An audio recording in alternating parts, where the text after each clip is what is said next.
You're listening to The Human Resource. My name is Pandy. I'm really glad you came. Today we're going to talk about a little bit of an uncomfortable conversation, and that's stress in HR. And I don't want to say that any job doesn't have a level of concern or a level of stress associated with it. But more and more and more, I'm talking to individuals in the role of human resources, and they're looking at me and going, I just don't know what to do. Sometimes I can't even sleep at night because I don't know what I'm going to come into the next day. I don't know if what I'm doing is correct. Sometimes I don't know what I don't know. And as a consultant, I get a little concerned, but then I'm also listening for a pattern. Are these concerns all moving in the same direction on the same topics? Or are we talking about individuals and their own insecurities? And what was really interesting is I'm just kind of gathering information. I got this email from one of my newsletters, and it talked about a survey that they had done with their subscribers in regards to what they actually spend time thinking about. And so I thought, you know what, this is a good time to share it, because if you're listening to this podcast, you already have a desire to know what you don't know, or maybe it's just an affirmation you're looking for. And if so, oh my gosh, I hope we're giving them to you every week in some way or fashion. But I thought it was definitely worth just putting it out there, because remember, you're not alone. None of us are alone. No matter where you are in your career in human resources, or wherever you are in your level of experience dealing with labor laws and employment laws, someone has already gone before you, or someone else elsewhere is experiencing it just as you are. And remember, all people are different. So whether we have two manufacturing firms or two printing companies or two jewelry stores, each of those locations are going to have different aspects or different levels and depths to issues because of the people difference. So what might be a major concern for one location may not be, or may be a minor concern for the other location. Either way, though, if it's keeping you up, or if it's just driving the stress level of your job in human resources, it's well worth talking about. So just to help you, I thought I'd bring this survey, and share it with you. It was actually put together by HR First Sight, by the Employment Law Handbook group, and it is a subscription. They interviewed a bunch of HR professionals and said, what are you most worried about as we're going into January 2023? What are you most worried about? Now, I will put a caveat in here. I have no idea what companies or backgrounds or experience levels these individuals were. I don't know how many people they interviewed, and I really don't care. Because from a consulting perspective, I looked at some of these topics and I thought, yes, some of these are exactly what I'm hearing from my clients. So that gives it credibility. And here's my list, here's their list. One of the first things that individuals are worried about in HR issues are penalties for employment and labor law violations. Those are the fines that are given to companies for not following employment laws and employment practices. And what's interesting is, if you aren't paying attention, please let me bring it back and have you refocus on the fact that a lot of those fines just increased. The fines for violations in I-9s, the violations for not having labor law posters up, fines for not properly reporting harassment claims or discrimination claims. Oh my gosh, the fines around wage and hour violations have gone up. And that's just the federal level. Remember, a lot of states this past year added in additional laws so that individuals can sue both from a federal and a state perspective. If individuals are concerned because they're not keeping track of what those penalties are, then how about compliance with local labor laws? That's their number 2 highest concern. And why wouldn't they be? We've talked about that on this podcast. Municipalities are now rising up and putting laws in place that are affecting employment and labor decisions, even when their state isn't agreeing. And Cincinnati, where ICRC TV station is located, this is a perfect example.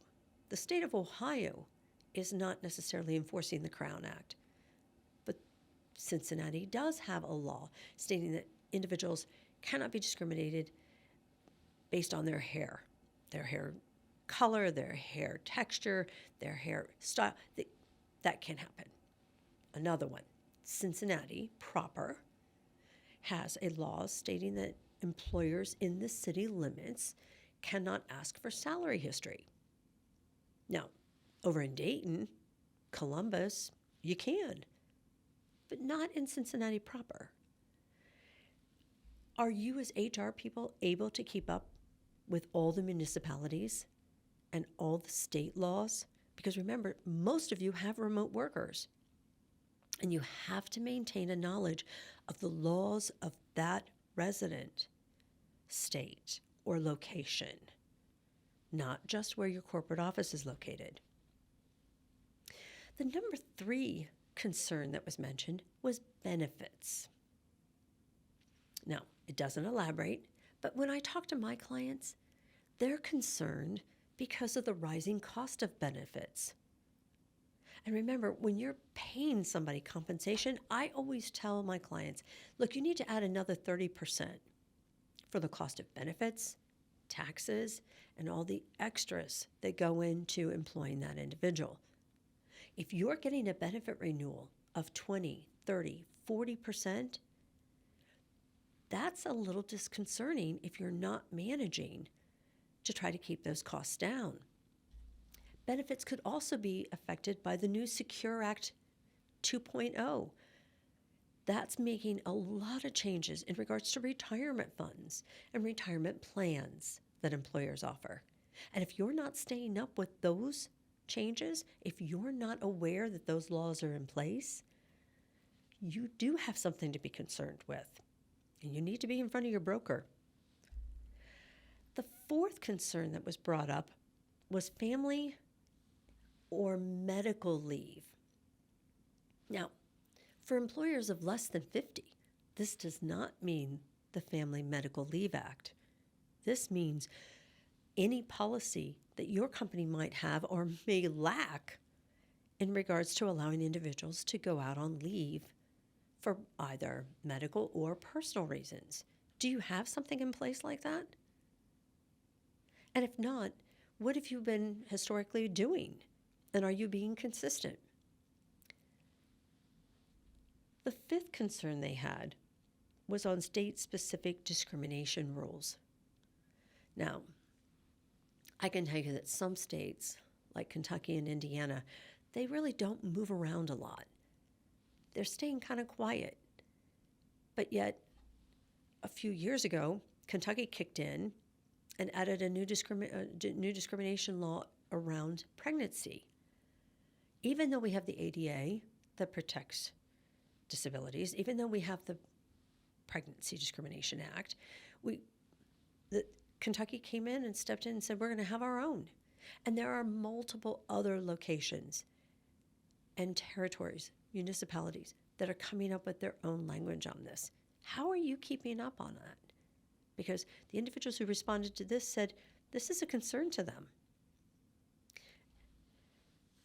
My clients also are very, very concerned, and it's not a part of this particular survey, but they're also very concerned about Are we truly competitive with our wages? And this is a very, very sincere concern, because it's not only for the budget of the company. Are we getting a return on our investment? Are we overpaying for what this individual is able to produce? But are we also paying correctly to retain the employee? Is money going to be an incentive for them to leave us? And let's not even begin to talk about the costs of trying to replace that individual. But are we paying appropriately? It's interesting. When all of this started here prior to about the beginning of the pandemic, we started seeing that mass exodus, and individuals literally started just running to higher paying jobs. And one employer looked at me and said, Pandy, this is going to backfire. This is going to be, there's going to be an awakening at some point. And he and I kind of joked around. He said, well, what do you think, 18 months? Do you think it'll take 2 years? And he said, I'm going to shoot for 18 months. And it's been amazing. I think I would push it a little bit closer to the 2-year mark. But companies now have come back to me and said, you know, I paid this guy a premium to hire him, and I'm just not getting it. He's just not producing. And I don't know what I'm going to do, because I can't keep him at this rate if he's not going to be able to give us the competencies and skill sets he sold us on. So why wouldn't this HR person be literally concerned and awake at night trying to figure out, do we let him go? How are we going to replace him? What kind of a wage is it going to take to replace him? Wages are a major concern. And then it's just the overall impact of our society. And HR people truly have to keep their thumb on the pulse of where we are as a society. The EEOC just came out with their new poster, including gender identity. This is a major topic. And I am sitting down with my clients right now and saying, look, if you're not concerned about this, you need to be concerned about this. I want every single one of you to take a good, hard look at your culture. I want every single one of you to be on the alert, because I'm not as concerned about the current staff that you have, but as we keep building our companies, as we keep growing, as we keep adding people, is your culture one that will be open, welcoming, and a safe place for anyone to come into? Are we a culture in this company of tolerance and welcoming collaboration? Or are we going to isolate, ostracize, and refuse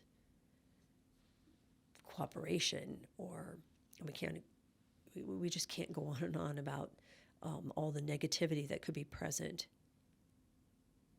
So I'm really sitting down and saying, look, this is not going to go away, and this should not be a major concern, but I need this on your radar. And as you sit here and listen to all this, I want you to sit back and ask yourself, what's my culture? What am I spending my day worrying about? What am I spending my day even thinking about? Because you have a right to be concerned. You're in the job to guide the senior leadership of your team and of your company to make good, solid decisions so that they can be worried about the marketing and the finances and keeping customers.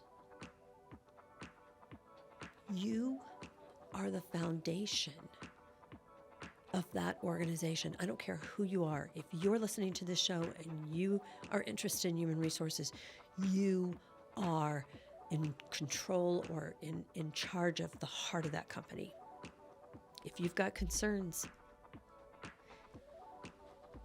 find a legal or a labor law attorney to talk to. Get a good consultant in your life. Go to peer groups. Get some education.